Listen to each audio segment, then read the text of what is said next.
Answers, solutions, and common ground can be found so that together we can forge a new way forward. The Sharpe Way is the way to mutual respect, where no one has to convert to be heard, because you can be as liberal or as conservative as you want, as long as you aren't forcing your beliefs on others. Welcome to Sharpe Way Radio. Oh, yes, it is Larry Sharpe here. WYSL Rochester, New York, Sharpe Way Radio.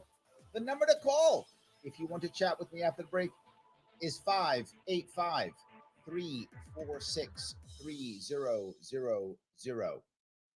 You know, my daughter took off and went back to college last weekend. And I miss her tremendously, obviously. If any of you have had a kid leave the nest, you know it's kind of tough. Now, this is not her first year, so she's gone away before. But last summer, she spent the whole summer here, which was great. Very happy. She enjoyed New York City. It's where I live. It's where she's born. It's where she's been raised. Me too. And she enjoyed it. We did a little bit of touristy things, but not that much, just because she was here. But I started thinking, you know, she's seen a lot of cool New York City things. So have I. I've seen them all. A lot of people who live in New York don't. Right? A lot of people who live in New York City have never been to the Statue of Liberty, have never been to the Empire State Building, have never been to the UN, had never been to a downtown walking tour in Wall Street. None of those things, which are amazing. Never been to Broadway, all those things. Never been to a play, nothing. I said, well, you know what?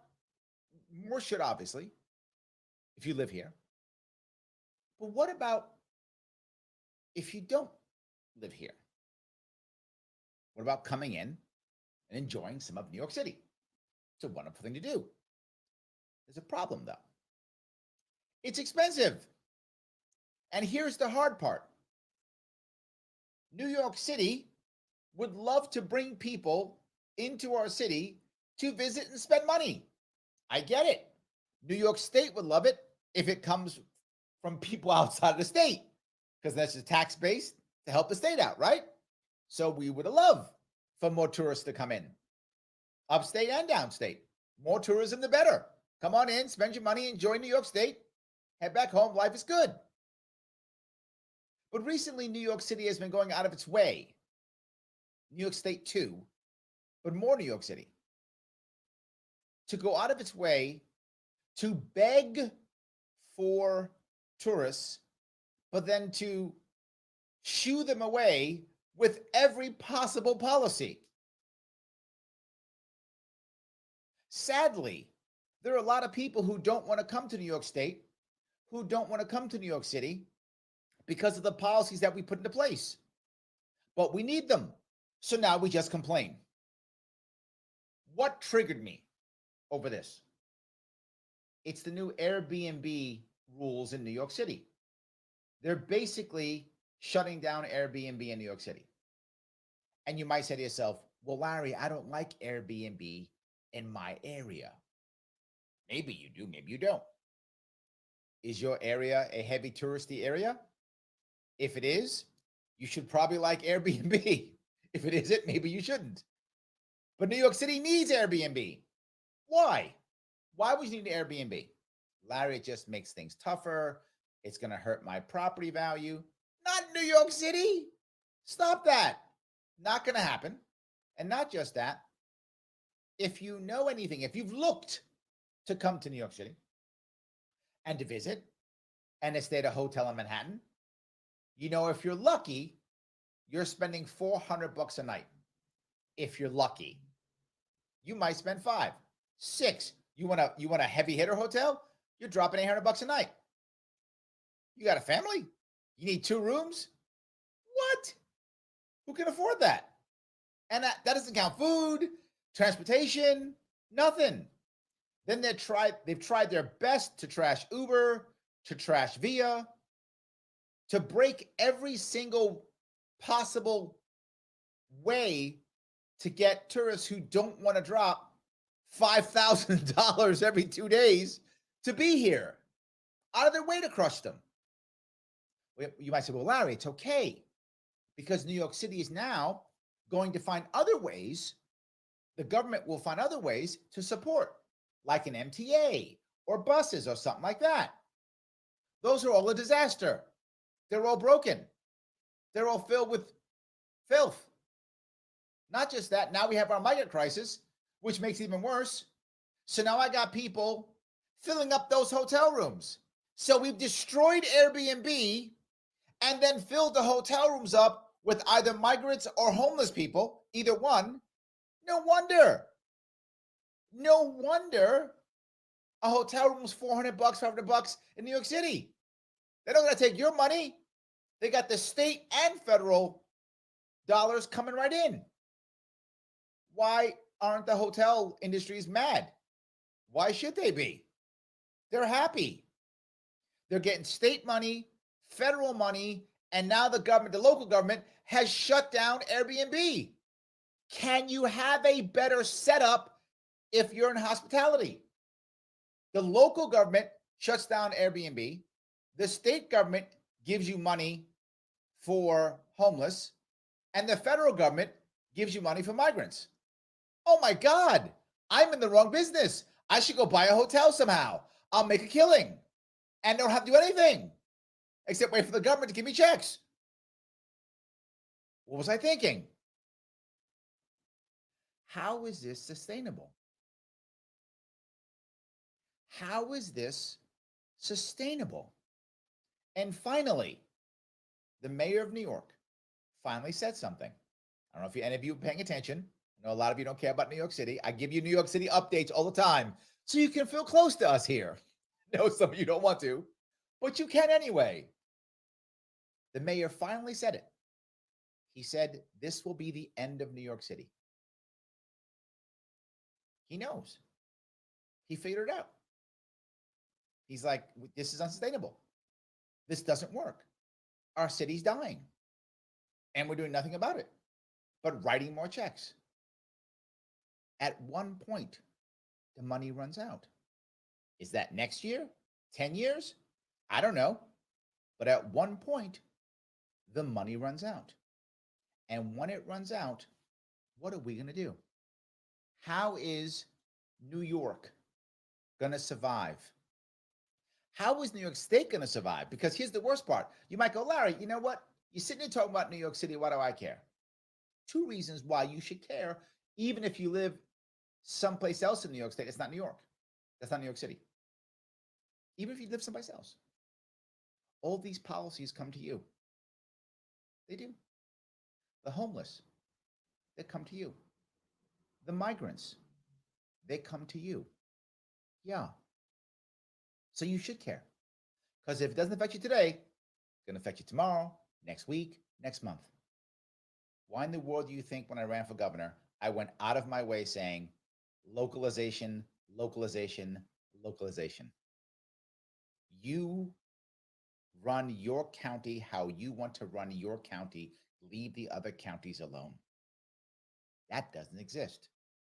So all these bad policies you see in New York City, they're coming to you. And you might say, well, Larry, I don't even live in New York State. I love your show, but I live in Jersey or I live in Pennsylvania. I don't care about that. Guess what? It's coming to you too. What happens in New York City eventually goes to the state and eventually crosses the entire country. That's how it works. Once in a while, California starts something that destroys the rest of the country. Usually New York does. But once in a while, California gets one up on us and destroys the country ahead of us. Once in a while. Usually we got the top spot there. But I'm pushing this point because we keep making Band-Aid policies that only have dollar signs attached to them. Imagine in your own world, if every time you have a problem, you just go into more debt. I have a problem, more debt. Another problem, more debt. Another problem, more debt. You can see where this is going. And I still have people telling me, Larry, you don't understand. It's federal money. It's okay. It's federal money. It's okay. It doesn't make it okay. First of a bunch of this is state money, and we have a debt that keeps exploding. And if I go back to years ago, one of the reasons why I love New York State so much and why I travel it all the time is because when I was a kid, my father loved New York State. And he took me, and it's funny, it's the 70s, so some of you are going to know, literally the yellow station wagon with the brown wood panels. Yes, we had one of those. He would take me from the Bronx to Bear Mountain, which is close, obviously, for us. But he'd also take us up to the Finger Lakes. He'd take us to Niagara Falls. So he would take us all over and explore New York State. He also liked Pennsylvania too, by the way. Did not like Jersey. He liked Pennsylvania and New York State. That's what my father liked. So he took us up there all the time. Over to Pennsylvania, Poconos mostly. He liked the Poconos. And upstate New York. Finger Lakes, Bear Mountain, often he loved Bear Mountain, and Niagara Falls. And that's all going away. And I've watched it go away over years, and I don't have that same feeling with my daughters that my father had with me, and I'm unhappy about that. It does matter. Am I wrong? Tell me. 585-346-3000. Larry Sharpe, WYSL Rochester, New York, Sharpe Way Radio. Back with your calls and the chat after the break.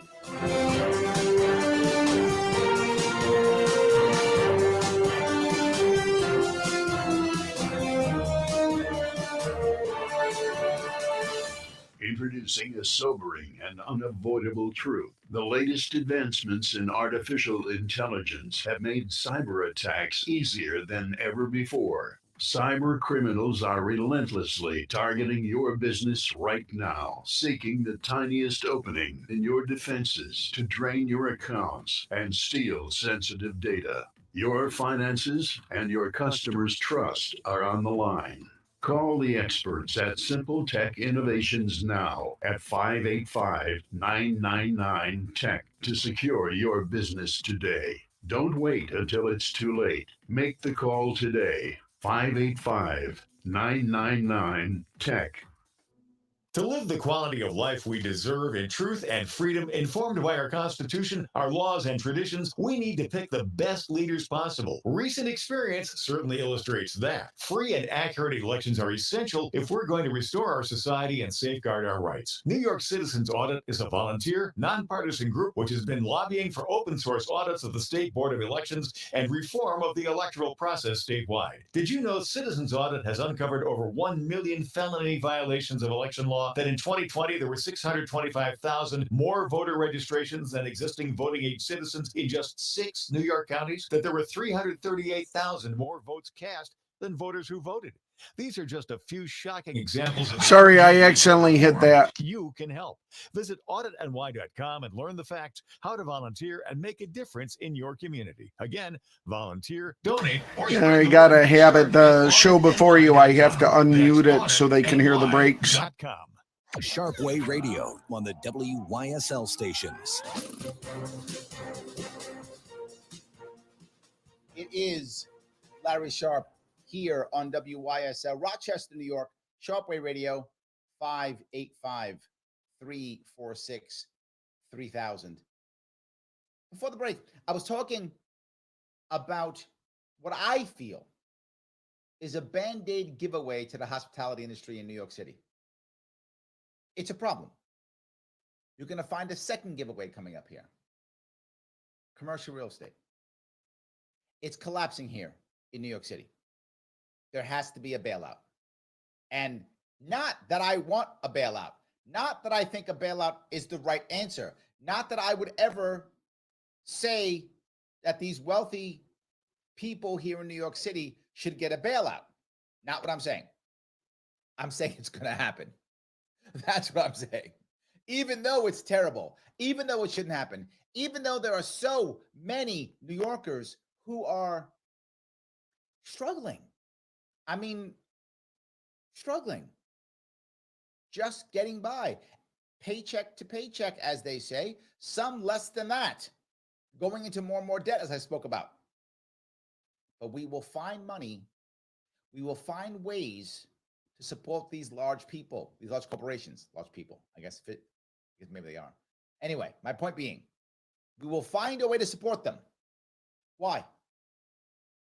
Because they donate, because they have power, and we don't.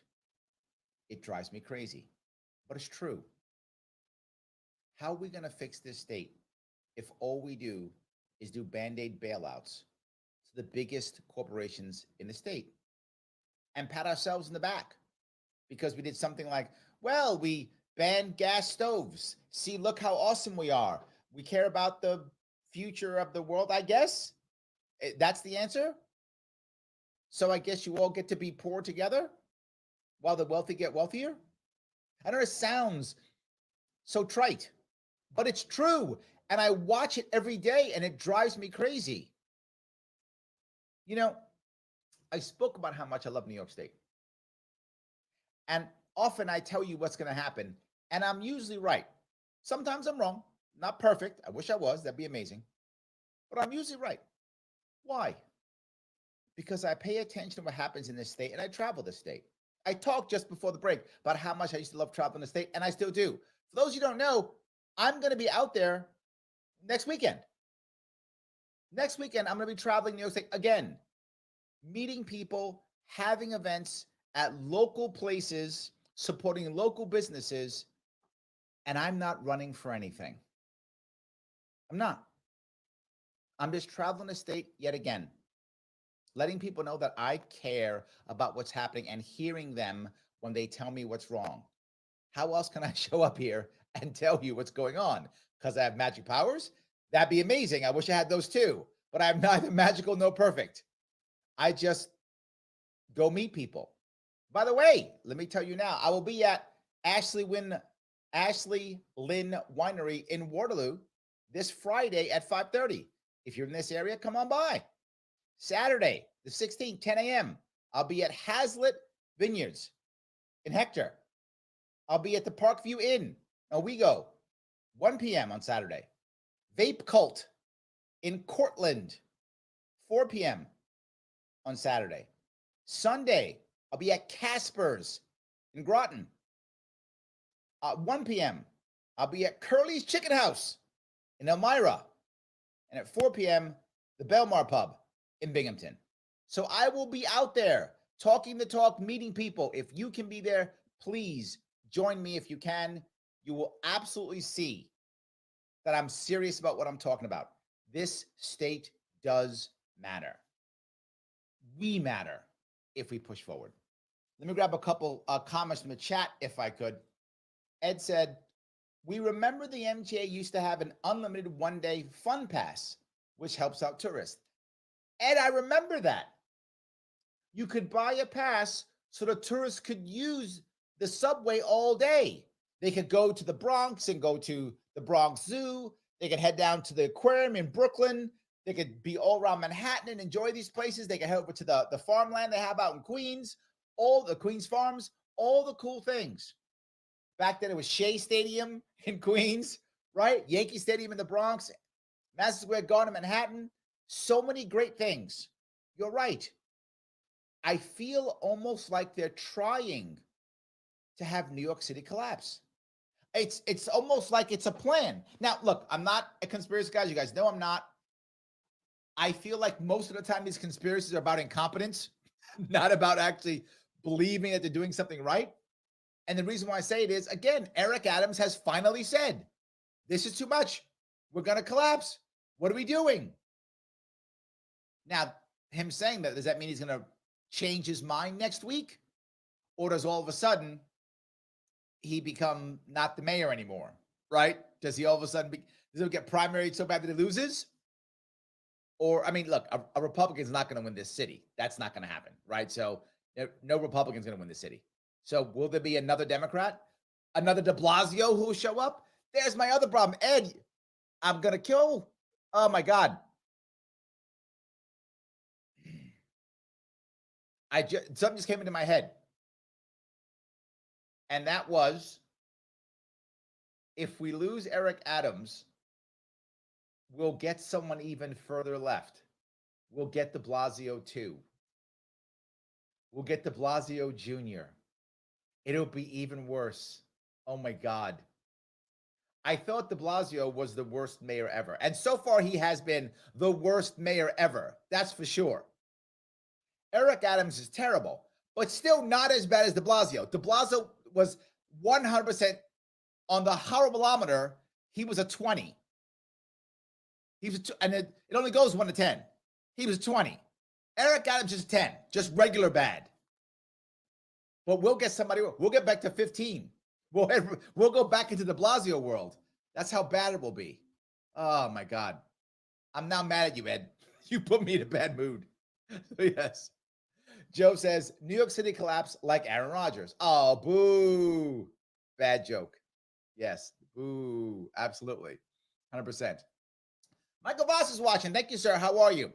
He says, it will be like Chicago. Lightfoot left and a bigger radical went in. They always push to the left.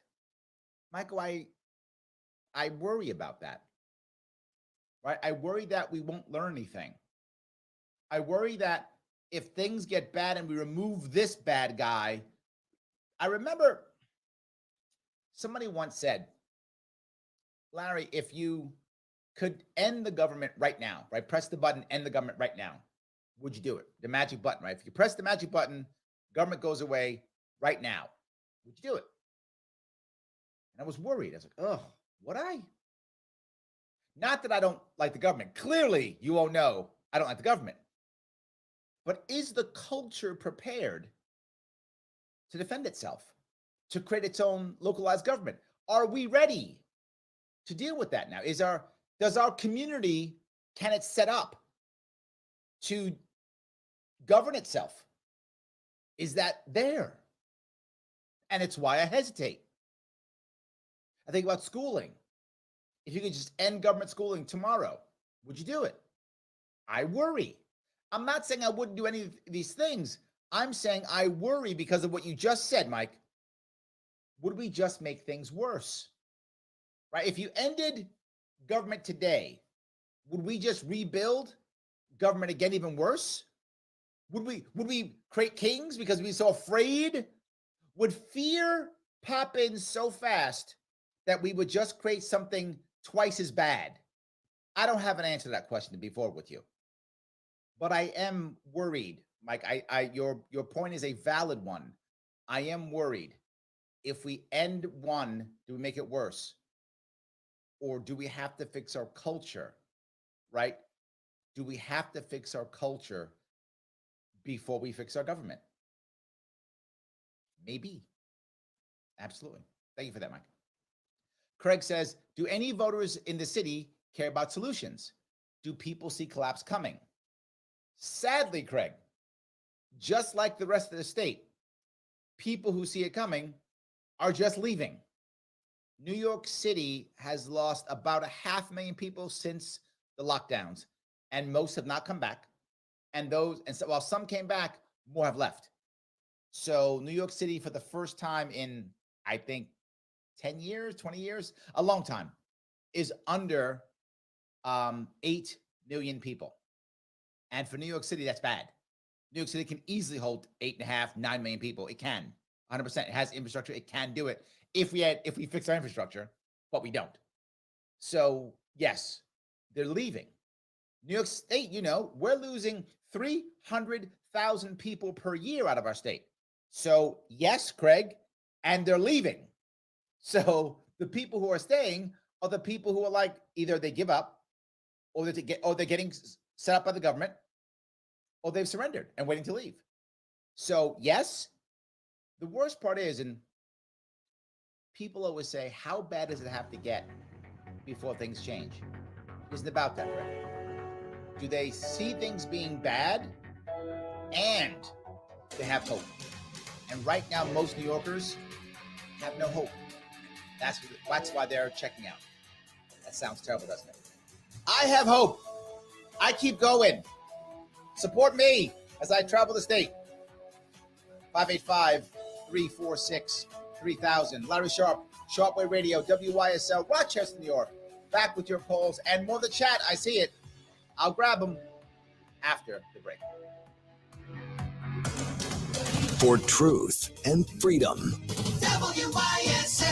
AM 1040 Avon Rochester, FM 92.1 Rochester, and FM 95.5 Spencerport. Here's the latest forecast from the News 10 NBC Weather Center for tonight. Chance for a few showers out there. Turning a bit cooler. We'll drop down well into the 50s. Wednesday, a mixture of sun and clouds. Bit of a cool breeze. Temps stay in the 60s to near 70. There could be a shower or two, but a lot of dry time on Wednesday. Thursday, a little sunnier, but still on the cool side in the 60s to near 70. Weather looks nice Friday into the weekend. Dry.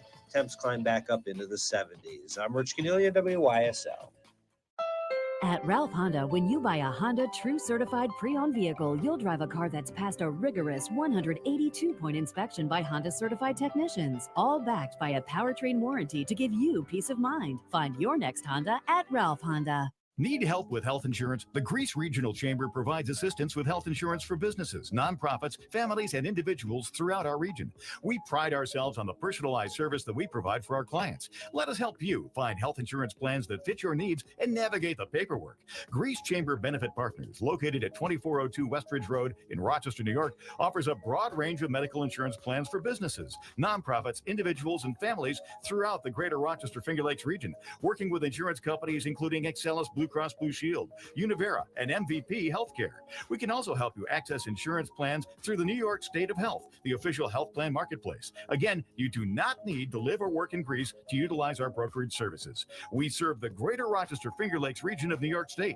Visit greecechamber.org to sign up for one of our free health insurance information sessions or schedule an appointment with one of our licensed brokers. Call 585-227-7272. 585-227-7272.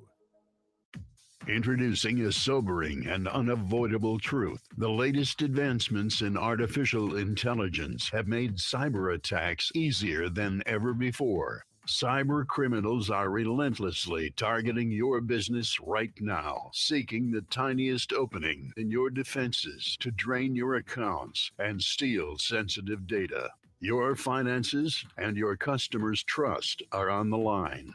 Call the experts at Simple Tech Innovations now at 585-999-TECH to secure your business today. Don't wait until it's too late. Make the call today. 585-999-TECH. At AirQuip, it's all about your comfort. Comfort with our company, comfort with our team, and most importantly, comfort in your home. As a trained comfort specialist, we adhere to the highest standards of customer service, training, and industry expertise. With a trained system from AirQuip, you'll get the best products, honest prices, and service that's unparalleled. We are your home comfort specialists. Find out more at airquipheating.com. AirQuip Heating and Air. What would you give for an angelic smile? For a peaceful sigh? For a child to be free from wires and IVs and monitors? At Your Medicine's Golisano Children's Hospital, we're giving everything we've got to care for the region's sickest kids. But we need your help to support research, to hire the best doctors. Okay, we have Roger. Joy to a child's life. So what would you give for a You're child welcome. to be a child? Please, give today. Visit givetokids.urmc.edu. Batavia Downs Gaming exists for you to have fun coming to visit us. By doing that, you help support our member counties, education, local charities, and each and every one of our 400 employees. We want to say thank you. 2022 was our biggest year ever in credits played, money provided to our member counties, money for education and charities in our area. And we want you to continue to love coming here. Batavia Downs Gaming, we thank you for a great 2022, and our best times are ahead of us. Batavia Downs with more, lots more. I was running late for work. Backing out of the driveway, I ran over my wife's cat. Showing up late, they fired me. Then my upset wife left me. Then I called Western New York Sealing and Paving. They did a great job on my driveway. Thanks, Western New York.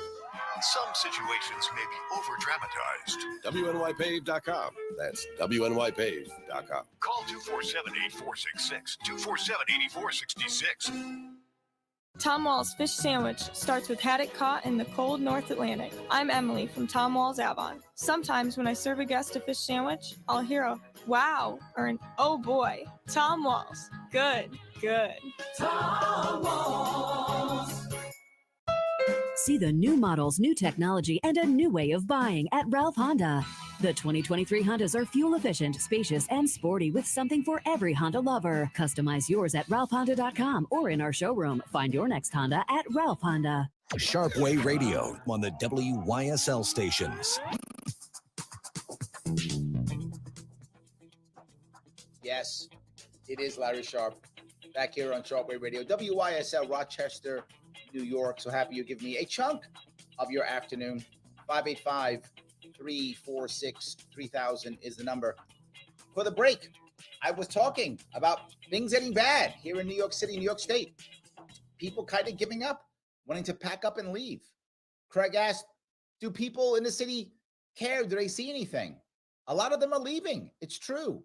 But something else for New York State, for those of you upstate who may not know this, about 1/3 of the people in New York City who live in New York City aren't born in the country.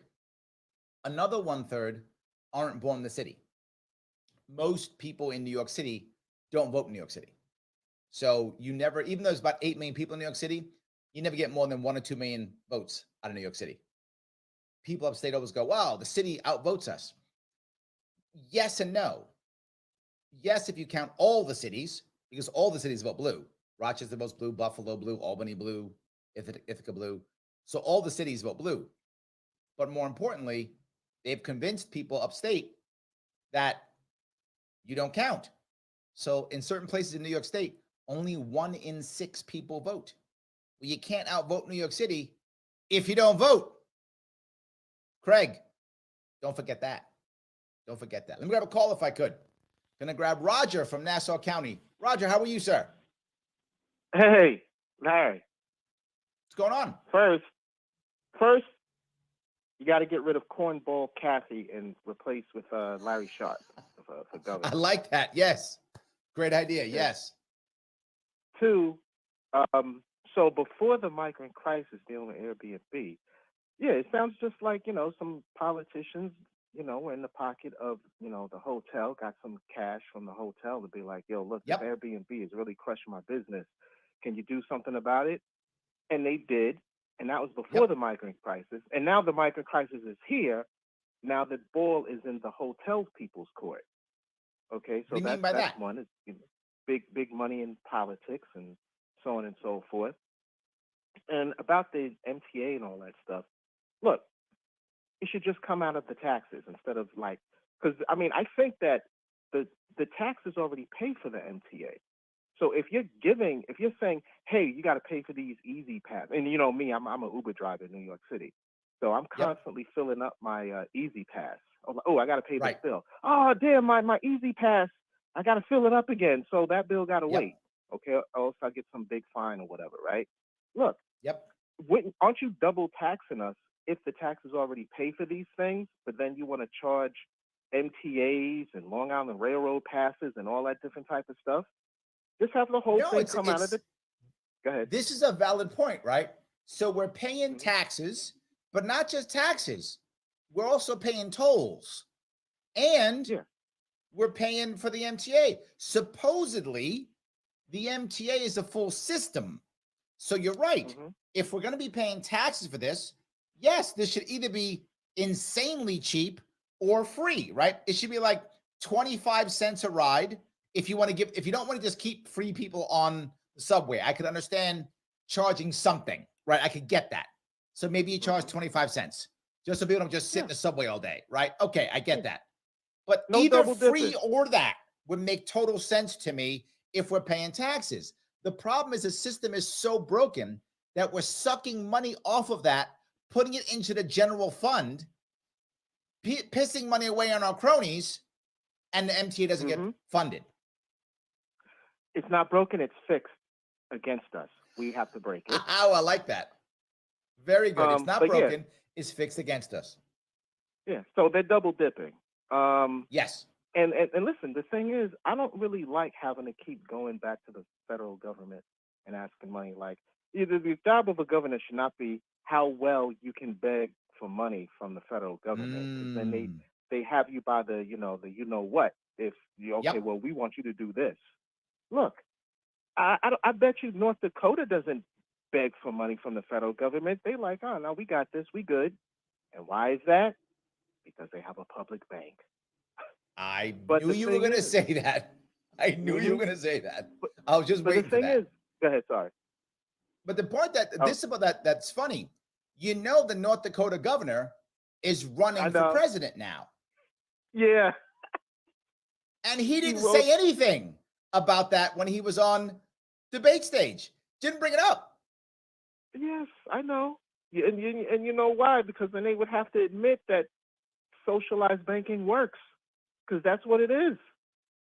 But that's my whole point, right? Anything that actually works to take power away from the federal government, they don't want to talk about. Yeah, they don't have to rely on anybody.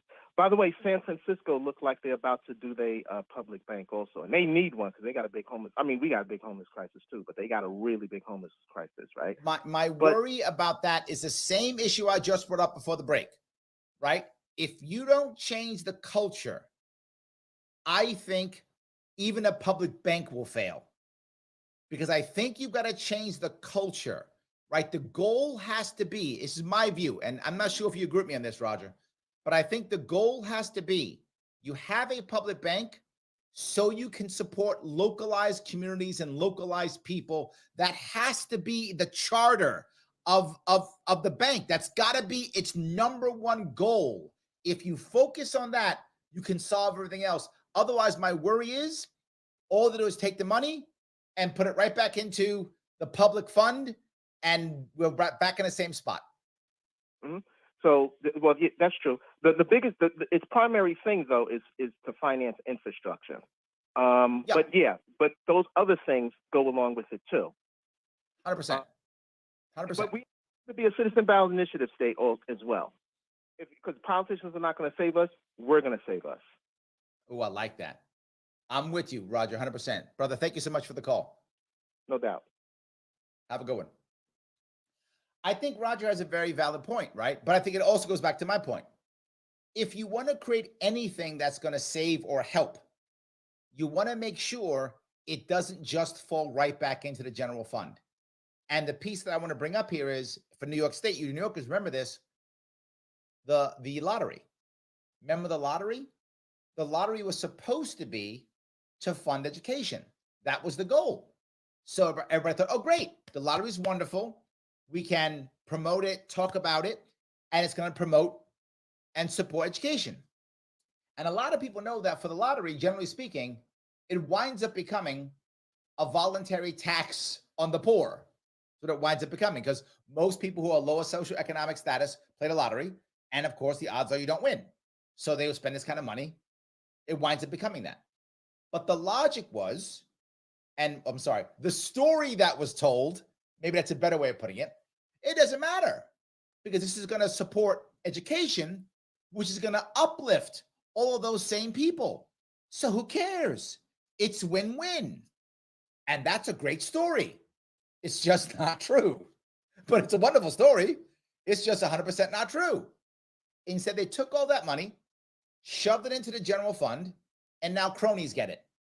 And now guys literally like Elon Musk got a chunk of it when he came to New York for a bit. They all get a chunk of that money now. And who doesn't get it? Oh, education. They don't actually get it. We still have all our high land tax, property tax, school tax to pay for education. We still got to ask for more money from the federal government to pay for education. So that is my worry.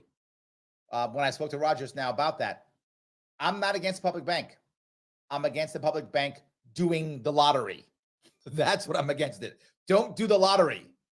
Then we're good. No worries whatsoever. So Joe says, lottery was supposed to be for education here in Florida too. Meanwhile, I pay sales tax and property tax for education also. This goes back to what Roger just said. What are my taxes going towards? If my taxes, I'm doing air quotes, if my taxes are paying for the MTA, well, then why is it $3 for a ride? My taxes are paying for it, right? Makes no sense. Or don't take my taxes, make it a privatized system, and that's what it is.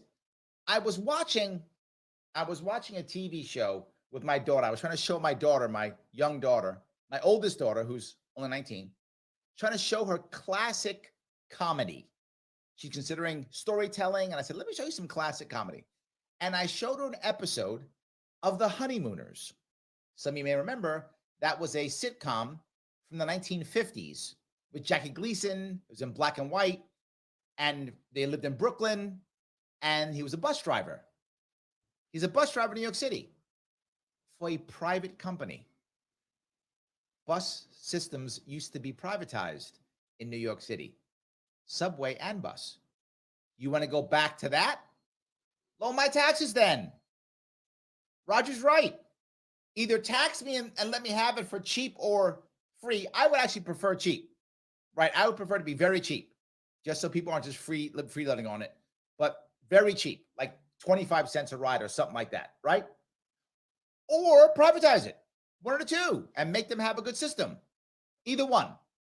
The current system, terrible. Gene says, oh my God, here we go, another one. Thank you, Gene, for this. In Pennsylvania, our lottery was supposed to benefit senior citizens, yet we still have to pay property taxes until we die. Yeah, I thought it was just New York. I guess I'm wrong. I got people all over the country telling me that it's the same everywhere, 100%. So again and again, I keep seeing this. So look, this is not that crazy. What we're talking about can be fixed, but they don't want to fix it because they don't have to fix it. We have no pressure on them, and we need that. If we do that, they'll change. If not, we're in trouble. 585-346-3000. Larry Sharpe on Sharpe Way Radio. WYSL, Rochester, New York. Back with your calls and more of your chat after the break. Introducing a sobering and unavoidable truth. Okay, we have James on the line. Artificial intelligence have made cyber attacks easier than ever before. Cyber criminals are relentlessly targeting your business right now, seeking the tiniest opening in your defenses to drain your accounts. And James is from steal Rochester. Sensitive data. Your finances and your customers' trust are on the line. Call the experts at Simple Tech Innovations now at 585-999-TECH to secure your business today.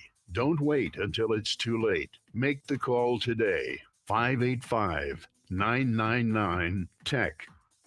In 1926, the Avon Fire Department put an Aaron's Fox pumper into service. It now sits fully restored in a museum near Toronto. Avon has an opportunity to bring the Fox home for its 100th birthday for a fraction of its appraised value. The Aaron's Fox Full Circle Preservation Society needs your help. Look us up on Facebook or call 615-6463. Let's bring home the Fox. Church and Patriots. The I Stand God and Country Awakening event is September 24th. Come support Marcassini and others as we gather to take back our county. The next election is now a spiritual as well as a political battle. You'll hear from several influential local pastors that will make the case that the church must get re-engaged in politics. Sunday, September 24th, 5 p.m., the Italian American Community Center in Gates. Find out more and register at thestandrochester.com.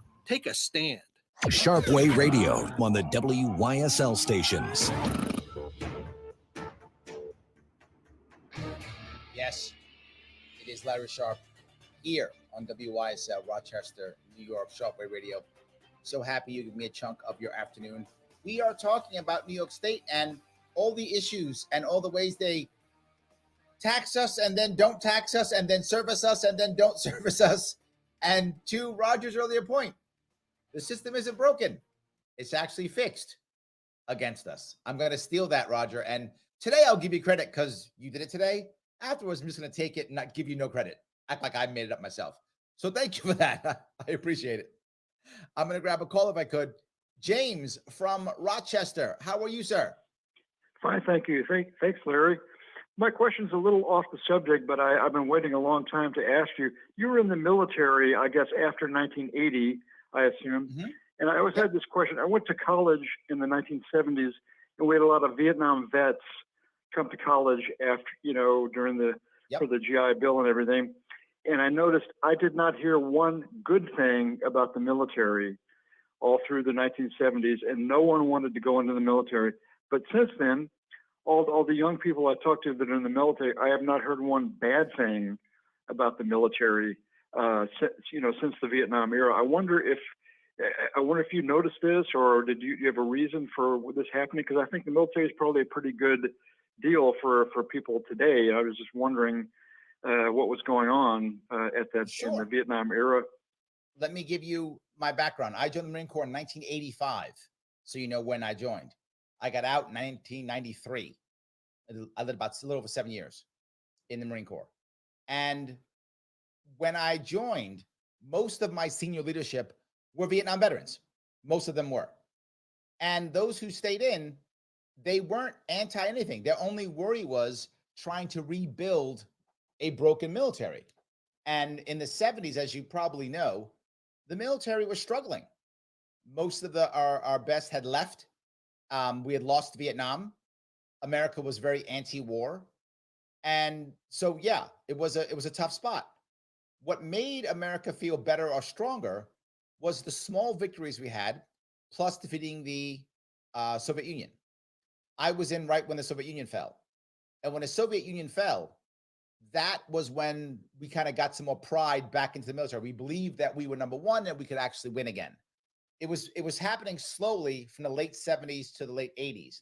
By the late 80s, most people were feeling pretty good about the military again. Most were even in the military. And then after the first Gulf War, we thought we were unstoppable because we had quickly beaten Saddam Hussein. It was all great. And that was when things became much better again. The GI Bill was good in general for most military members, most veterans. However, there were still so many colleges who didn't want any Marines or any military people on their college campuses. Yale, Columbia, they were against the military completely. Now, fast forward to 2000s. Early 2000s, we're still gung-ho about military. We're out there winning, fighting our battles, winning. Everyone's loving the military. We still did. 2008 crash comes, and the colleges realize they've lost so much money from all their investments, they need to find another source of cash. That cash was government GI Bill. So all of a sudden now, Columbia, Yale, all those other colleges are like, oh yeah, we love military. Why? Because the government was throwing money at them to send our veterans into college. So that's why colleges got more hot on veterans, because of money. They actually don't care about the veterans at all. They just care about the cash coming in. So they began to create affiliate groups to bring these veterans in so they can get paid. So I think that's why colleges have, in the last 10 to 15 years, become more pro-veteran, only because of that. It's a cash issue. The reality of it is, being in the military as a general rule, particularly for young men, is very good. And the reason why it's so good, it's a rite of passage for young men that we no longer have in our country anymore. You see a difference between a veteran at the age of 22 and a non-veteran at the age of 22. It's almost night and day. Most kids who are 22, or youngsters, I should call them young adults who are 22, particularly males, have not had a rite of passage. So they're much more immature. Many military people have. So most of them are more mature. The hardest part about this, though, is when they come back, most veterans don't connect with non-veterans because of that rite of passage. So they often struggle. Those who don't struggle are those who connect with other veterans. Then they have their brotherhood again. But if they don't have that, they tend to struggle. The VA does one thing very well: put people into college. Everything else, it sucks at. And when they go to get help from the VA, it almost always fails them. Again, except for college. VA is very good at putting kids into college. It's one of their skill sets. Outside of that, the VA struggles to be effective. In fact, often it makes things worse. That's how bad that is. So generally speaking, after 9/11, I actually had a panel last night, for those of you who want to watch on my Larry Sharpe YouTube page, on 9/11 last night with 4 Marines, me and 3 other Marines. In fact, Michael Voss, who's watching now, he was on that panel. So if you're going to watch that, it's very interesting. Since 9/11, we've been very gung-ho, pro-America, oorah America, and that means oorah military. So I think many people support the military, love the military, but we don't treat our veterans right. I went long, James. I'm sorry. Did I answer your question or no? Yes, sir. Very well. One other thing I'll throw in: my uncle and my father were both in World War II, and they were in combat. They were in Okinawa, Guadalcanal. They really paid their dues, and I did not hear one negative thing about the military from either my father or my uncle during that era. And I would have heard it. So I was kind of perplexed with the Vietnam era. I did not hear anything good all through the 70s about the Vietnam vets. They seem to be. You got to remember something. Not run very well. So Vietnam War was the first war that really woke America up into we have an empire, and they were fighting wars for empire. Prior to the Vietnam War and in the Vietnam War, our aristocracy in America always put somebody in the military. There was always someone in the military. All of our aristocracy, it's what you did. You put one of your sons into the military, guaranteed, because you were supposed to. We were fighting for democracy. We were fighting to win wars. That's what it was about. But Vietnam wasn't that. And since Vietnam, it is much rarer for our elites to put their kids into the military. So I think that's one of the reasons why. But again, if you're a veteran like I am, Marine Corps saved my life. Without the Marine Corps, I wouldn't be the man that I am now. I joined when I was 17 years old. I would have been a punk without the Marine Corps. So I think that's one of the reasons why I loved it. Did that answer your question? Yes, sir. Yes, sir. Thank you, Larry. Thank you very much. All right. Have a great day. Thank you. So yes, to be clear, I'm not saying that everyone should join the Marine Corps. Up to you. I think a voluntary is the right answer. For me, it was absolutely the right answer. It completely, did. Joe says, post 9/11 further nationalized pride of the military. That's true. Absolutely. It absolutely did. 100%. And then Michael brings up, the panel last night was great. Did you tell anybody about tomorrow yet? I'm sorry, there'll also be another show tomorrow also. Yes, indeed. Noon. I'll have another show tomorrow also. Thank you, Michael. I appreciate that. But more importantly, I travel this state because I care. It does matter to me what happens in this state. And I want to reiterate, guys, if you want to see me, if I'm running around, please head over to my Facebook page and see where I'm doing. Head to my Twitter account. I'm posting it there too. I'll be posting it all day today, tomorrow, next couple of days. I will be at the Ashley Lynn Winery in Waterloo, Friday night, 5:30. The Hazlitt Vineyards in Hector, Saturday at 10 a.m. 1 p.m. that same day, Parkview Inn in Owego. 4 p.m. Saturday, Vape Cult in Cortland. Sunday, 10 a.m. in Groton at Casper's. 1 p.m. in Elmira at Curly's Chicken House. And then 4 p.m. in Binghamton at the Belmar Pub. I want you guys to come see me if you can. All right, I want to grab a couple more of these comments if I could. Valerie says, tomorrow in Rochester, Bobby Cox continues her fight against Hochul's quarantine camps. There we go. If you guys are going to be there, this will be happening in the AM on East Ave in Rochester. Come on out if you can. I love that. Carlos said, live in Saranac Lake, leading all the housing apartments are Airbnb. It's hard to find long-term rentals. Punishing everybody in New York State. It's what we do. So happy that you guys are giving me a chunk of your afternoon. I will see you all very soon.